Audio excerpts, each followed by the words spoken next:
दो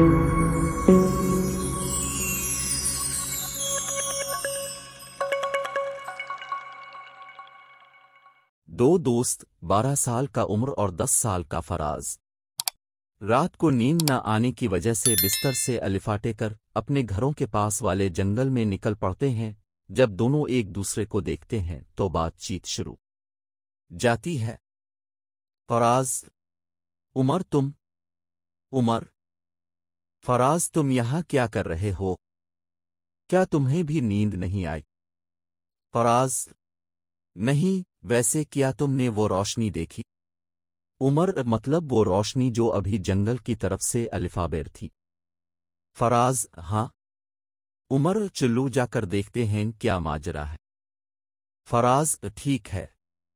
दोनों जंगल की तरफ बढ़ने लगते हैं। कुछ देर चलने के बाद उन्हें जंगल के बीचों बीच दो लोग दिखाई देते हैं। वो चुपके से झाड़ियों में छप कर देखते हैं।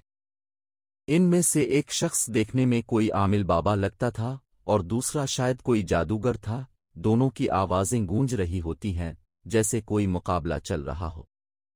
जादूगर के हाथ में एक छड़ी और बाबा जी के हाथ में एक अंगूठी होती है। वो दोनों आपस में तेज आवाज से झगड़ रहे होते हैं। जादूगर: जो चाहे कर लो आमिल, मगर मेरी इस जादुई आंख वाली छड़ी का मुकाबला नहीं कर पाओगे। बाबा: आखिर तुम्हारा मसला क्या है? मैं तो बस अपनी इबादत और रियाजत करने यहाँ आता हूँ, न कि तुमसे मुकाबला करने, और वैसे भी तुम्हारे जादू का रूहानियत से कोई मुकाबला ही नहीं।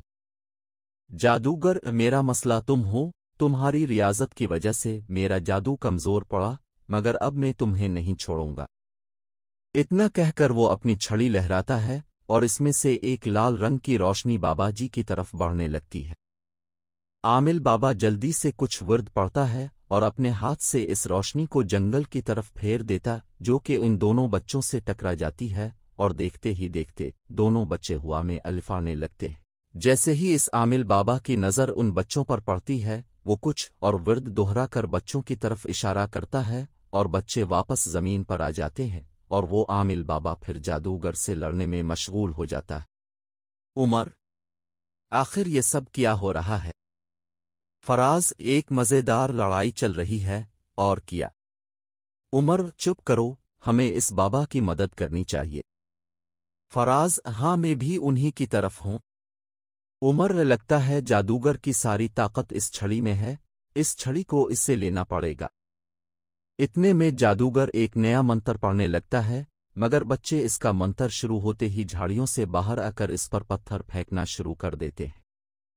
जादूगर मंत्र भूलकर गलत पढ़ देता है और एक अपने ही जादू से एक बलि में तब्दील हो जाता है। आमिल बाबा बच्चों की तरफ मुतवज्जे होता है और उनका शुक्रिया अदा करता है। बाबा: वाह बच्चों, तुमने तो कमाल कर दिया, क्या मैं तुम्हारे लिए कुछ कर सकता हूँ?